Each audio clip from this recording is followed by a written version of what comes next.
আমরা সামনে এর চেয়ে কঠোর আন্দোলনের ডাক দিব, আমরা মহাসমাবেশ করব, আমরা বিক্ষোভ মিছিল করবো ইনশাল্লাহ। 21,688 জন স্টুডেন্ট রাস্তায় নামবে।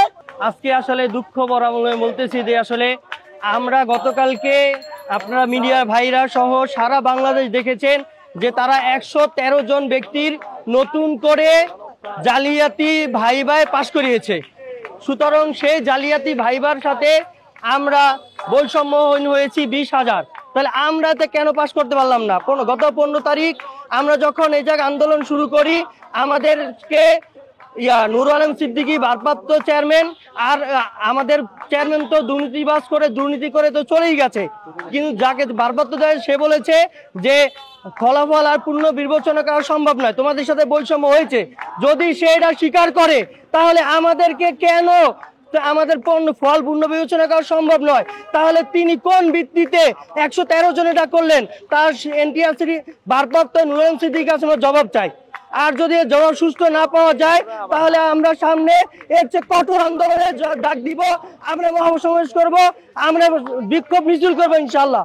কেননা আমরা এই দেশের নাগরিক, সে যদি 113 জনের ফল পূর্ণ বিবেচনা করতে পারে তাহলে আমাদের 20,000 পরিবারকে কেন সে পারবে না? কেন আমাদের প্রতি জুলুম করা হচ্ছে? এর ন্যায় বিচার, সুস্থ বিচার গণমাধ্যম কর্মীদের আমরা জানতে চাই। আপনারা জানেন পুরো বাংলা পুরো বিশ্ব দেখেছে কালকে 113 জনের ফলাফল তারা দুর্নীতি পাচ্ছেন। গতকাল পুনরায় আরেকটা বিজ্ঞপ্তি দেওয়া হয়েছে, বিজ্ঞপ্তি দিয়ে 113 জনকে পুনরায় আবার এই 60,000 সাথে আবার ইনক্লুড করেছে। এখানে দেখা যাচ্ছে, আমরা জানতে পারছি যেখানে অনিয়ম, দুর্নীতি এবং বৈষম্য করা হয়েছে। এখানে যারা এনটিআরসি এর কর্তৃপক্ষ যারা আছে, চেয়ারম্যান সহ যারা এখানে সচিবেরা রয়েছে, তারা এই অনিয়ম এবং দুর্নীতির সাথে যুক্ত আছে। আমরা জানি যে তাদের দ্রুত তাদের পদত্যাগ সহ আমাদের এই সনদ প্রদান সহ আমাদের এই দাবি তারা মেনে নেবে।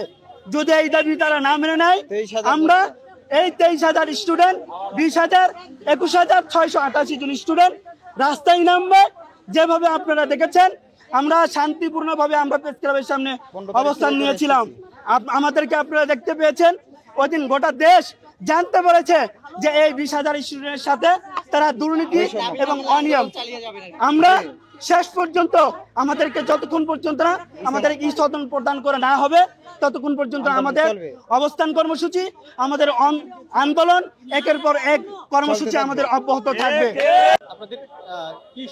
আমাদের প্রধান দাবি হচ্ছে সনদ চাই, ঠিক আছে? কারণ হচ্ছে যে এনটিআরসি যে বৈষম্য বিরোধী, এটা যে আগে থেকে আমরা বুঝতে পাইনি, এখন আমাদের ওনারা প্রকাশ করছে, ঠিক আছে? কারণ এনটিআরসি আমাদেরকে প্রথম যখন পাশ করাইলো, ঠিক আছে, লিখিত পাশ করাইলো, এদের প্রধান যে নীতিমালা হচ্ছে সেটা হচ্ছে যে প্রিলিতে পাশ করতে হবে, তারপর রিটেনে পাশ করতে হবে, ঠিক আছে? রিটেনে পাশ করলে ওরা এই রিটেনের মার্ক নিয়ে মেরিট লিস্ট দিয়ে দেবে এবং সনদ দেবে। এরপরে কথা হচ্ছে যে যে ভাইবায় কোনো মার্ক যোগ হয় না সনদে, সে ভাইবা তো বৈষম্যমূলক ভাইবা। সে কারণ হচ্ছে যে যে ভাইবায় ওটা ফেল কিভাবে হয়?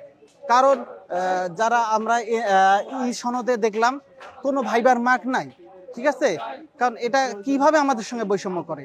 আমাদের যে 23,000 ভাইরা বা বোনরা যারা পাশ করছে সবার সনদ চাই। কারণ হচ্ছে যে ভাইবায় মার্ক যে হয় না সেটা আমাদের বৈষম্য, ওনারা আমাদের সঙ্গে বৈষম্য করতেছে।